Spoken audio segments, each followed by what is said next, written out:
I was single for almost 5 years. And during that time, I mean, I dated people, but I really set within probably the last year and a half before meeting him, I set this goal of like, universe, I need to break some serious patterns. So what I would do on dates is I would look at them and I would just intuitively kind of say, tell me who you are. And then I would notice, usually within like a date or two, something would go like, it would be like, oh, I now see that you're the old pattern back. So Mhm. sometimes when you see the pattern repeating, especially in relationships, I find if you're like brave and you say, universe, if this person's a pattern, show me, something will happen that'll show you. And it'll be like, are you going to continue or not? Wow, that's really interesting. Because it requires such a bravery, especially if you really like someone, to be like, universe, I really do like this person, but if this is another pattern, please reveal it to me now so I don't waste a year of my life or I don't waste more time than what I need to learn this. Welcome to Side Note, the podcast, where we get real about what it takes to actually build something meaningful. I'm sitting down with power players and thought leaders to explore what makes us tick, from deep psychology to cosmic insight, from entrepreneurial wisdom to intuitive, divine feeling breakthroughs. Because success is about way more than what's in the business books. So join me for conversations that'll change the way you think about business, life, and everything in between. You're joined by Rita, who is a spiritual life coach and Akashic record teacher. Welcome to the show, Rita. Thank you so much, Sam, for having me, and I'm so excited to be here. Rita is one of my favorite follows on Instagram because she shares these beautiful, wonderful, intuitive stories that happen. So, different synchronicities, different narratives that come through. Rita, could you share with our audience maybe a recent intuitive story that has come in for you to really kind of show what this looks like in your world? Yeah, so I'm a big believer that stories are permission. And in my own life, I have this thing I call an evidence file, which was back in 2018, before I started my business, before I started my spiritual path. I found, actually, it was probably 2016, I found the book Eat, Pray, Love. Have you read this book? Oh, yeah. I love You, Pray, Love. And it's to this day a book I bring with me everywhere because there's so many little parts of it that when I read it, it opened something within me. And I realized the more that I would read books, and especially women who really inspired me, it would change my life and it would give me permission in my own life. So when it came to my own business, I started having these really what I would say were out there experiences. And at first, when I would share them with others, they'd be like, wow, that's amazing. And then I would kind of realize, like, oh, like by sharing that, that opened something within them. It's the same experience I had with the book, where all of a sudden I had this idea of like, what would happen if I just started sharing what happened? And if it resonates, great. If it doesn't, it doesn't. I'm just sharing my experiences. So that's kind of what started this whole journey for me on Instagram of sharing miracles and just experiences I had and just seeing if it would open doors for other people. So I did that for a few months, and most recently, a pretty cool thing that happened was this is actually something I shared about today, and it's popping in my mind. Um, I had an experience where last month I went to Europe, and on the way to Europe, I my baggage was lost, like completely lost. I had nothing with me other than the clothes I was wearing, which is so unlike me because I'm normally like the type of planner where I have an extra set of clothes here, I put some in my boyfriend's bag, but this time I was like, screw it and just be bold and put everything in one bag. None So of it of disappeared. course, it's the time it's lost. And I was like, all right, universe, if you want me to be without anything, literally anything, I will be that person and I will trust you. And so it led to this really cool experience where I was going to a wedding. So I had none of the wedding clothes. And I got to surrender. And I said, okay, like if I'm going to go shopping, maybe the universe is gifting me a whole new wardrobe for free. Like, let's see what happens. So I got this whole new wardrobe in Europe, and my baggage ended up coming a week later. But I ended up now getting reimbursed plus making money on this whole experience. I now have a whole new wardrobe from Europe just because of what happened. And when I was going through it, I realized that there was like so many ways I could look at this. Like, I had you can always look at an experience when it's happening as like, why am I being punished? Like that's the first thing I think many of us go through. But I'm really of the mindset that if you just expand into whatever's happening to you, the miracle will find you. Yeah. So instead of why am I being punished, but why, like, what is this teaching me? Or what is this? What am I receiving through this? And that perspective change and how powerful that can be. And if you can find that energy and really lean into it, I just find miracle after miracle finds you. Yeah, completely. I know it's so wild to see. And I think intuition is being able to pick up on those things and trust them for what they are. So, like you, Lenny, in Europe, trusting, like, okay, if this is the experience, let's see, let's be open. I think that's another component. It's not just the perspective, it's like the energy of like, okay, I trust this is happening for me. Let's see what you got. Yes, exactly. And one thing I really try to hold myself accountable to, like, is it's so easy to share these things. It's so easy, it's so hard to apply them to our own lives. Like, I think we all are like, yeah, of course, like go with the flow, but like when it actually comes to it, it's like, can I actually go with the flow? Can I be that person that Yeah. I'm speaking about? And so I would say, yeah, that's what that opportunity taught me was to expand into that and become who you say you are, and then things will follow. Yeah. It's so much easier said than done. I got married earlier this year. I know we were just chatting about that. Yeah. And it was hard for me to surrender to all the things that weren't going according to plan during the reception. And I felt really stuck. And of course, the whole day, weeks leading up, like I'm generally a go with the flow person, but I could not let go. Like I felt so stuck. And it wasn't until way after that I saw, okay, that was a lesson around people pleasing and codependency and all these things that, I've had to learn and go through. But because of that, we now just reached another milestone and we just bought a house together, me and my husband. And Amazing. in this process, I was like, okay, I'm going to completely surrender. I don't know what this process is going to be like or what it's going to hold. And it's been so easy to like, it really has been go with the flow because I'm just like, okay, hands up, I'm along for the ride. Yes, I love that. And I love how it was two specific, huge life-changing events. And I think what's beautiful too about what you shared is like you reflected upon a moment where it felt hard, and then you were able to change based on the learning from that moment. And now Yeah. things are just flowing. And congratulations on your house, by the way. Thank you. Yeah, a huge milestone. But yeah, that's the gift too of these harder moments where things maybe don't go the way we want. Like it's not uh without its teachings if the next time it's different. Right. Yeah, because if you don't learn those lessons, it comes back in a different package. Oh yeah, it just always repeats until, it's back again. Yeah.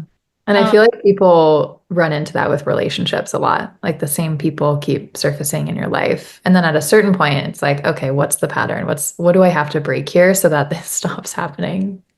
yeah, so that's actually a great point. I had a very adventurous time with dating. I'm now in a 2.5 year relationship. Things have been going really great. And before meeting him, I was single for almost 5 years. And during that time, I mean, I dated people, but I really set within probably the last year and a half before meeting him, I set this goal of like, universe, I need to break some serious patterns. So what I would do on dates is I would look at them and I would just intuitively kind of say, tell me who you are. And then I would notice, usually within like a date or two, something would go like, it would be like, oh, I now see that you're the old pattern back. So sometimes when you see the pattern repeating, especially in relationships, I find if you're like brave and you say, universe, if this person's a pattern, show me, something will happen that'll show you. And it'll be like, are you going to continue or not? Wow, that's really interesting.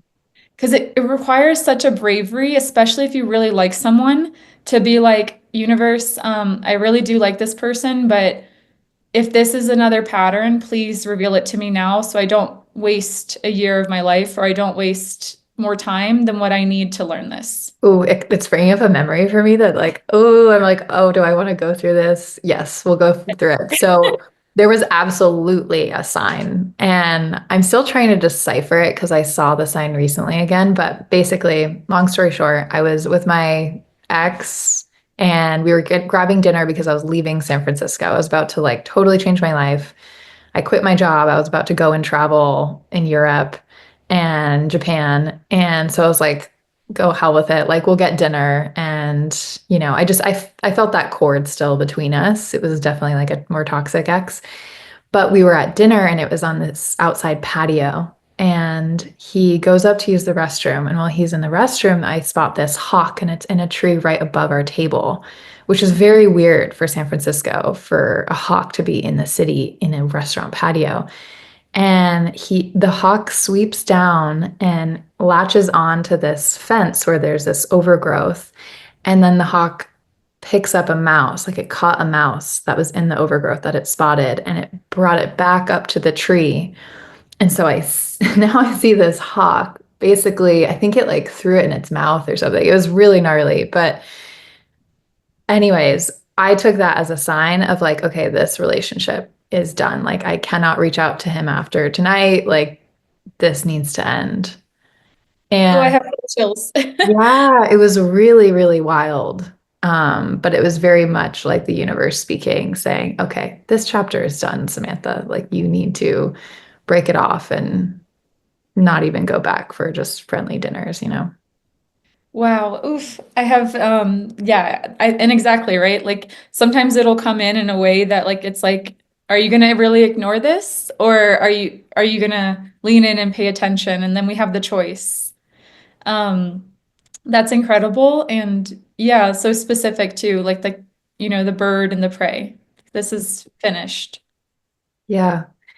And then what kind of blew my mind, and I still haven't quite deciphered it yet, but recently, the day after the election, I was walking with my husband and we were walking our dog, and we passed by this tree that we walk by all the time, and the crows were just going off. And there was a hawk sitting in the middle of the tree, like taking up space where the crows were usually home. And that was very strange. It was just very, very loud. And then an hour later, I was driving to my friend's house to visit her and her baby, and a hawk flew by with a little rodent in its claws. And it flew directly in front of my car. And so I have not deciphered the messages from those latter ones, but I'm curious if you have an interpretation. Yeah. Well, I would say, do you feel resonant that the hawk is your spirit animal? I don't know. So maybe that's where I would start. And maybe even in the first one, when it first got your attention, maybe it felt more like not connected. But to me, I don't know, the immediately what I thought is like this time you're in a different place in your life, maybe even more empowered. And maybe that's what the hawk represents now as you are the hawk, whereas versus before, maybe it didn't feel that way. Oh, interesting. Okay. So feel into it. And yeah, I don't know. I think there's something to say about the hawk. They see things from a wider perspective. And um, yeah, it's interesting that there was a rodent in both of them too. Mhm. Completely. Yeah, it was just very, very odd. And I'm curious, I think this question obviously is coming up for me, but for many people when it comes to intuitive spiritual things, but how do you try and tap into that answer? Like, what is a possibility versus what feels really true and like it?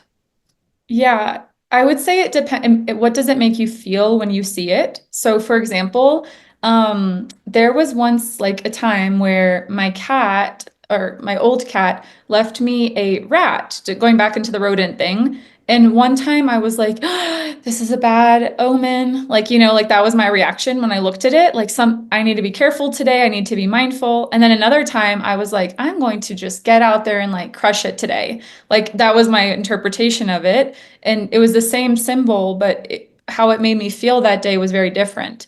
And I think that says a lot of like when you see something, um, it might startle you at first, but like what does it ultimately make you feel? Okay, interesting. What if you just feel shock at first? I think that can be normal. And then you know, I would just sit with the shock and um I think the bird one, for example, with the rodent is shocking because it related already to a past situation. You may not have felt that if it was the first time seeing it. Hmm. It might have just been more like, oh, that's interesting. Like, that's sad, but it's interesting. So it Right. might also be bringing up something related to that time in your life. Okay, that's interesting. I'll be thinking about that. I'm sure there are some themes. I feel like that period and this period are both very expansive, like on the brink of a new chapter. That's what I was going to say, not even about the ex relationship, but more you were about to take off on this new adventure. Like, you were, so to speak, something was dying off while something new was being carried. And like maybe that's similar to even moving into a new house, this new part of your life. And it might just be that some things have to go while we do that. Yeah, completely. And actually, now that I think about it, the second hawk that flew when I was driving, it flew in the direction of our new house. So maybe that was Oh, connected that way. That feels right. That feels good now. that feels good. And, also I would take it as a sign that you're protected. Like both times, things are being cleared out for you. Yeah. Yeah, that's Hawks beautiful. are very protective, but yeah, for anyone listening, I would say it's just see what you feel. If there's like an unsettledness, like maybe ask, what do I need to admit to myself? And usually an answer will come.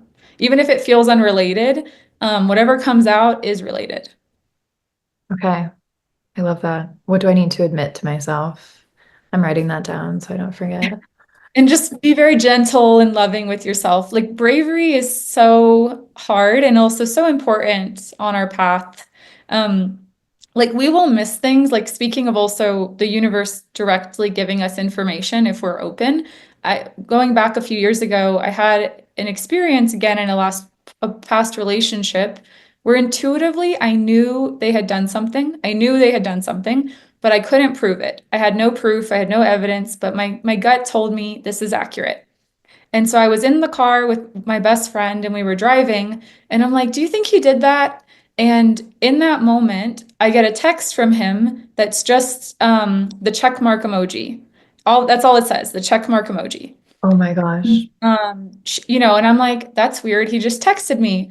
And then I'm like, yeah, but do you think he did that? And she looks at me and she's like, did you not just see what he just sent you? And I'm like, what do you mean? Like, I couldn't comprehend the message. She's Yeah. looking at me like, no, yes, yes, he did this. And he just confirmed it for you. But sometimes if we're not brave enough to hear the message, I didn't want to really know he did it, you Yeah. know? Oh Um, yeah, that's real. So, and then when that happened, I was like, he did it. He did it. And then it hit me and it was like, oh, okay, but I can handle this. Yeah, completely. Once you accepted, then it was like, okay, no, this isn't debilitating. I got this. Yes. And Yeah. sometimes the message will come through someone else, like a friend, like her being like, girl, look at what are you talking about? It's so obvious. But yeah, if you ask, you will get the truth. Yeah, absolutely. And I'm wondering, as we talk about receiving signs and messages and different things, do you have a spirit animal? Uh, I think it changes, to be honest. Like I think we all have different ones that come in. But yeah, I feel like for me it changes all the time. And even for you, it probably changes. I think a hawk just might be one of your totems, or at least one that's inviting you into a certain energy. Okay. Um, and like, yeah, I would say whichever ones you notice the most are probably it. I would say mine is usually a bird as well. Oh, wow. Okay. Very cool. But I would say it changes. Like sometimes people say it's an owl, or other times it's like a hummingbird, but usually they somehow pick, which would make sense with being in the higher realms, a bird. Yeah. Yeah, different birds. I actually have a book from Alison Charles, Oh, I believe. yes. Yeah. That's Spirit different animal. animals. Yeah, Spirit Animal. It's a beautiful book. Yeah, I've seen it. I haven't read it, but I saw some of the pictures and they were stunning.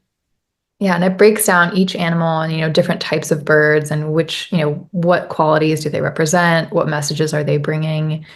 And it's so interesting. We actually did a tour of our new house earlier this week, and we met the sellers, so the people that previously lived there. And one of the women of the couple goes, "Oh yeah, there's a lot of bird life. There's some hawks that will come in the back. There's actually two different owls that will sometimes sit on the perch of the home." And she was like, "And they always bring messages. Owls always bring messages." I love that. I have chills again. It sounds like you picked such a beautiful home. I'm so excited. Thank you. Yeah. One thing too that popped in my head for anyone who's listening who resonates with, well, any animal but birds, um, like I remember learning that the surest sign that a land is healthy is a lot of birds. Oh, If you don't wow. see a lot of birds, that's a sign that the land is actually in some places struggling. That makes a lot of sense. Yeah. So when you see birds, it's a really a sign of like, oh, not only the sky, but the land here is healing. Yeah. Yeah. Because of the whole ecosystem, right?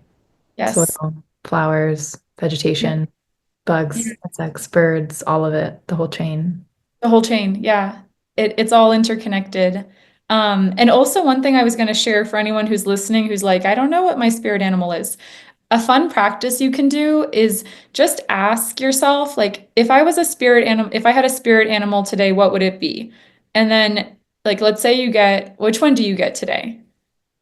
Well, now I'm feeling the hawk. Okay. Beautiful. Well, so you just feel into your body and you're like, what would I be if I was an animal today? And then think of the qualities that animal possesses, because that is the energy wanting to be activated within you. Okay. Yeah. And for me, the hawk definitely represents that higher level, wider vision. And I feel like that's also very, not just for this next chapter for me, but also very relevant in my business right now because I'm looking at next year. We're Yes. recording this in November of 2024, but I'm very heavy into like all the things that I'm offering in 2025. So, and longer, like what does stepping into a motherhood look like and having kids in the next couple of years and all that stuff. Absolutely. And like what you can also do too is because the rodent keeps coming up, like be like, what is the rodent in my life? Like what is the thing that just is ready to be transitioned? That's interesting. Because it's not only one animal appearing, it's two, Yeah. you know? And there's symbol there too. Yeah. I think the words coming in my head have been like playing small. Yeah. Jordan is small. Ooh, I just got chills. Yeah. Yeah. And see what I mean? Like the second we open the can of worms, another spirit animal, like things just flow out. And it's like, oh, I did know this. And also like rodents are cute. Like the word rodents not, but rodents in general are so cute and they've been like made to be this like not cute thing. So like finding compassion for the part that is small and like giving it love while it transitions or feels small, you know? Yeah. Oh, that's beautiful. I'm so happy that we've walked down this path kind of organically because I think we together and you are demonstrating how these signs and symbols, when we intuitively look at them and actually digest them and check in with ourselves, how they can give us signposts for like what to shift, how to be more gentle with ourselves, and how that applies to all areas of life and work. Yes. Yeah, absolutely. And even too, like, in case this resonates as well, like sometimes the women naturally, I feel like we are shapeshifters. And what I mean by this is like we're so fluid that we can kind of be what we need to be when we need to be it. Like kind of like the ocean, like you can get small, you can get massive, you can create a hurricane, you can do what you need to do. And spirit animal works the same way, where like there have been times where maybe I'm walking alone at night and I don't feel safe. I will think of what animal would terrify anyone who looks at me. And I'm like, okay, like sometimes it's not even an animal, it's like more like a banshee or something like that. And I'll just feel that energy reminate through my body. And I swear it just makes me feel different. And I feel like people respond differently because they pick up on it. Right, right. Ooh, I'm gonna try that. Yeah. Just, or even like, if you have to get something seriously done, like you can just think of what essence do I need to shift into as I do that. hmm I'm also thinking about speaking. I have a couple of public speaking things in the next few months. And so I can definitely tap into whatever animal feels right for those moments Yes. to help those jitters, when you first go on stage. Yeah, it was actually Margot Robbie. She was in Barbie. One of the things she said she does that she was trained to do as an actor is for all of her roles, she would pick one animal and she would let them become the role. So Barbie, she thought of a flamingo. And she'd be like, how does a flamingo stand? Very straight, very like moving like this, but very obviously very pink. And in different movies, like I think Wolf in Wall Street, she was like a much more chaotic type of animal, but she said it made her acting dramatically improve. That makes sense because you're tapping into that energy and you're kind of wearing it like a coat. Yes, exactly. So it Yeah. just gives us like sometimes when we're like, who am I to do that? No, just become the thing that is like that. Yeah, it's that's so cool. And I'm wondering, I feel like spiritual teachers, they all kind of they gravitate towards different tools or modalities. And we've been talking a lot about spirit animals. Is that a core part of your work, or are there other things that you like to draw on to? Yeah, great question. It's actually a very small part of it, but I really just enjoy it. I think anything that feels light and fun is an important part of any work because it helps energy move. So in general, I work with the Akashic, which is, are you familiar with the Akashic records at all? I am. I've had one reading, but I would love for you to explain it to our audience. Sure. So the Akashic records are this energy field of the past, present, and future of existence. While that sounds like a lot of information, essentially what that means is imagine there is a Google of energy where you can find out basically anything about the world and also your soul journey.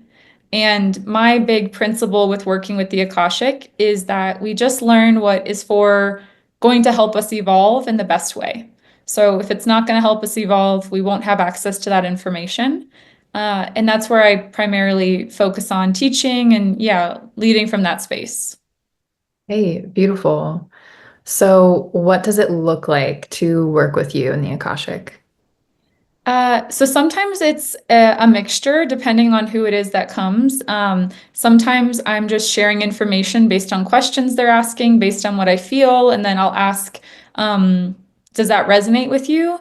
And other times I'm leading people into their own Akashic to see for themselves because there's nothing more profound, right, than knowing things for ourselves, like versus being told things. So that's my primary focus is helping more people connect to themselves. And if that's through the Akashic or a different method, it doesn't matter. It's all going back to the same place. But I find the Akashic draws me back again and again.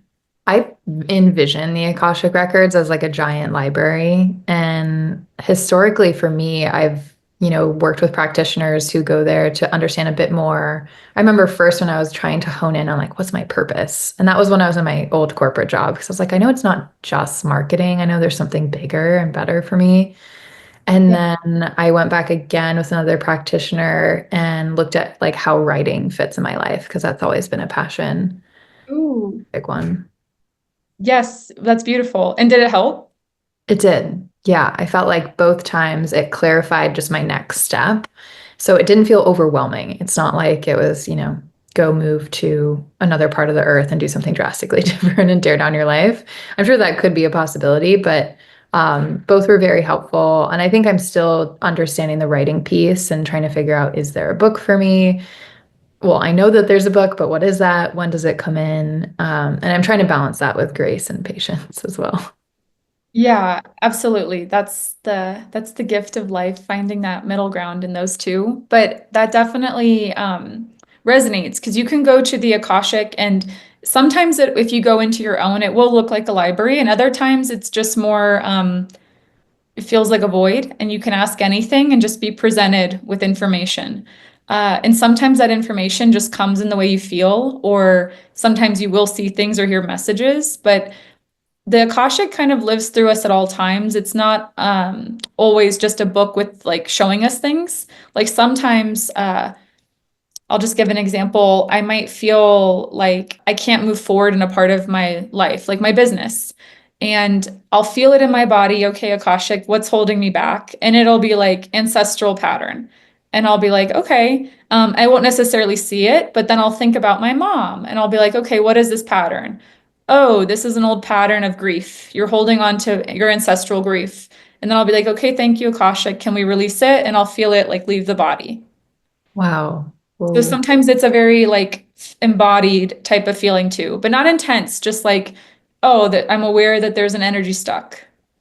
Right. And okay, so it sounds like for you there was more of or at least in this specific instance, more of like a tr like healing, like energy moving out from the body, old patterns being broken. Yes. So I'm very big into like empowered Akashic. And what I mean by that, or let me say embodied Akashic. So sometimes when I've been to readings, I'll get like a bunch of messages. And like actually the first time I had an Akashic record reading, she was incredible. And she was like, by the time you're 33, you'll be leading retreats. And I was like, there's no way that's not my life. Like I don't that doesn't resonate and that doesn't feel like even possible. So I'm really big on yes, we give the message, but also we remove the blockages to actually seeing the pathway to get there. Hmm. And Okay, that's where the removal of patterning comes in handy. gotcha. And do you see a pathway where you hold retreats? Yeah, so I actually already started. It was 2 years ago I started. Oh, So it did come true. But back wow. when I got that message 5 years ago, that just felt like the most foreign concept I've ever heard of. Wow. You know? So Yeah.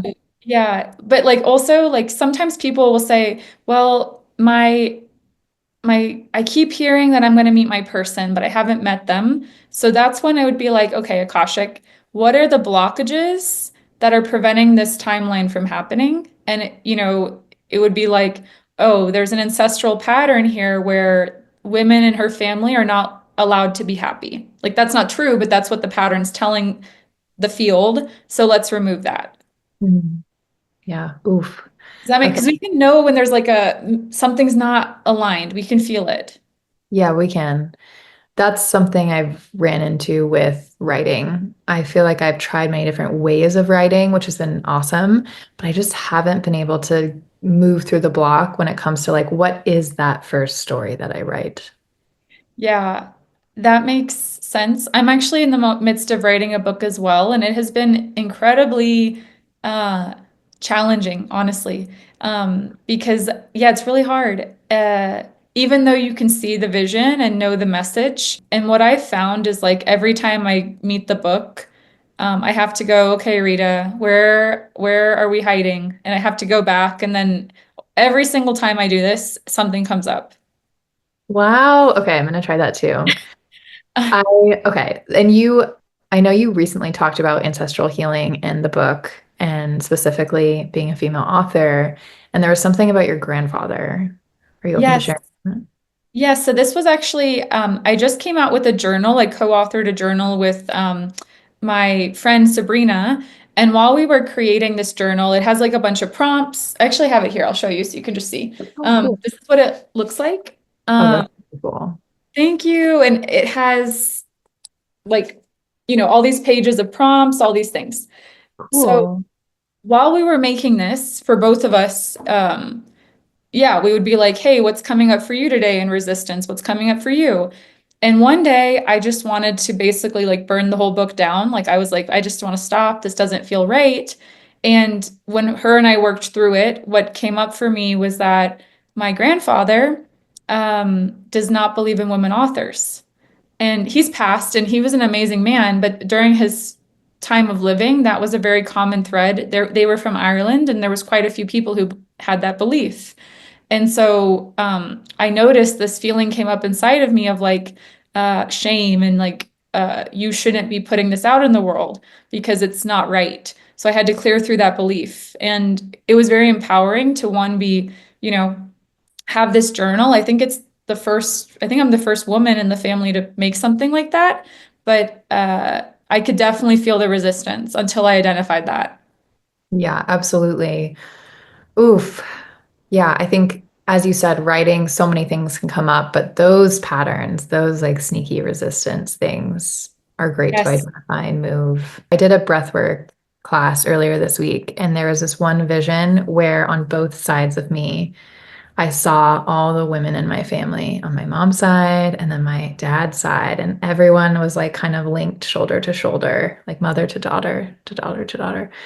And it was really powerful and beautiful, and just a reminder of how much we carry from our past that does influence us to some degree.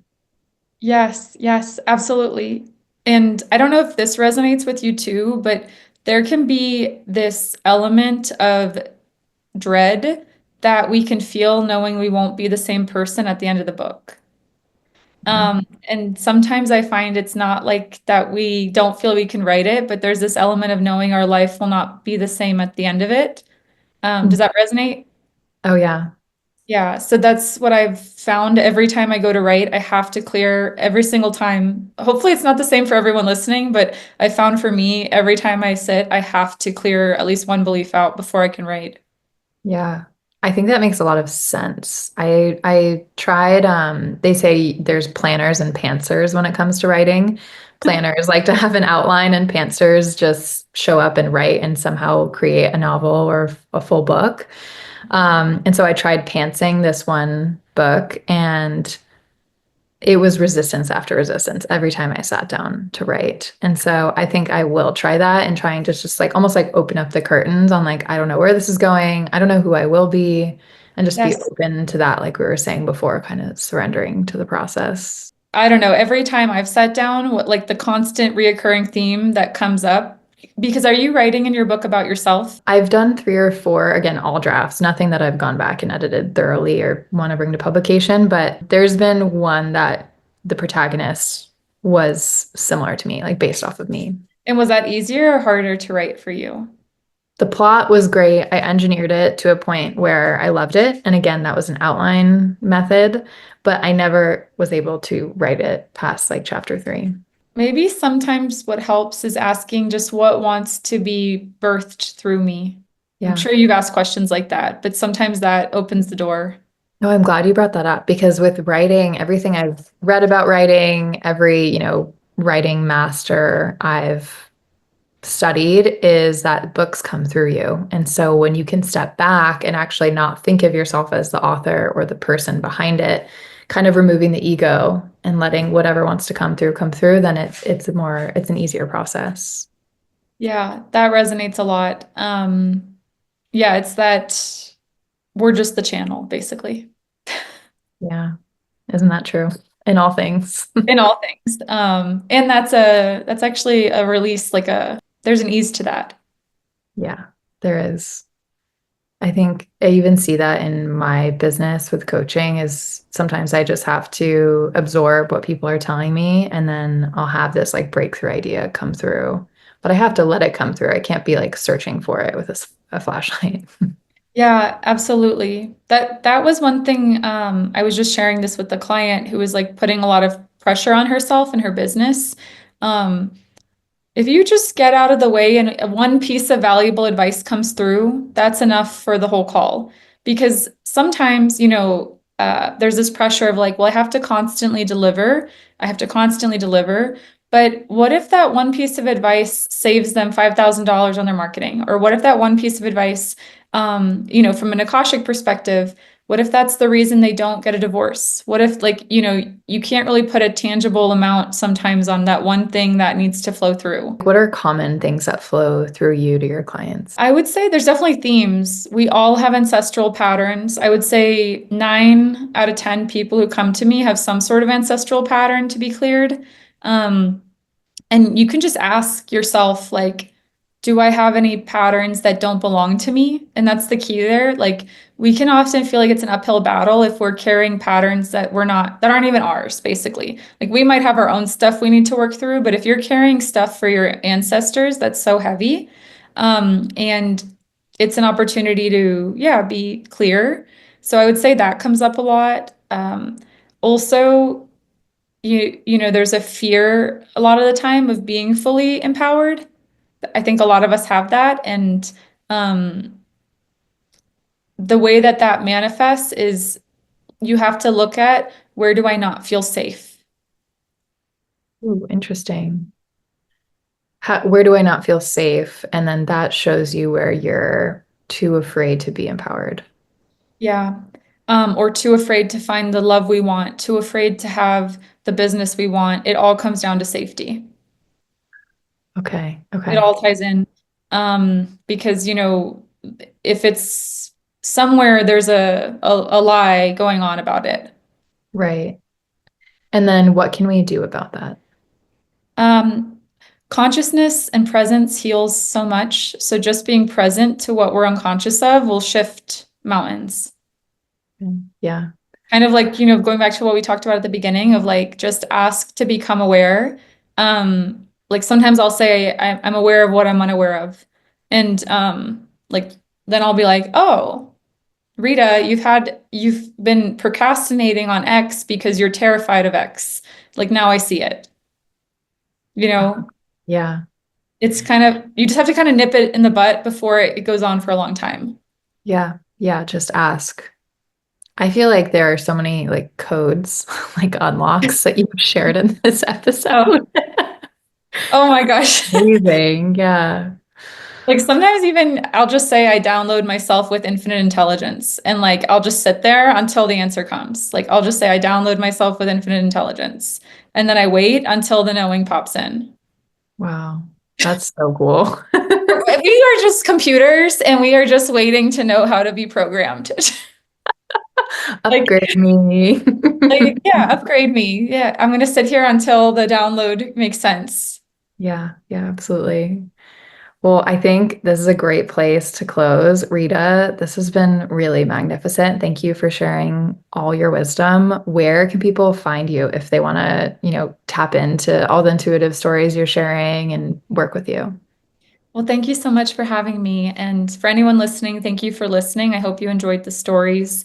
And you can find me on Instagram. My Instagram is at ritaellenmerchandani.com or at Rita Ellen Merchandani, and my website is ritaellenmerchandani.com. And those are probably the two best places. Amazing. And we'll put those in the show notes so you can find her. Oh, yeah, I wish I could reach through and give you a hug. I got Yes, chills in this here. episode so many times. You too. Thank you so much for having me. And yeah, it was a total pleasure, and time went by so quickly. I know it sped by. Well, thank you, Rita. And thank you all for listening. If you enjoyed this episode, please share a rating. Those stars go a long way and totally make our day.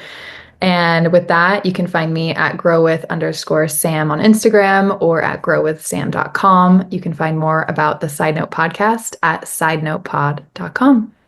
Thank you. Thank you.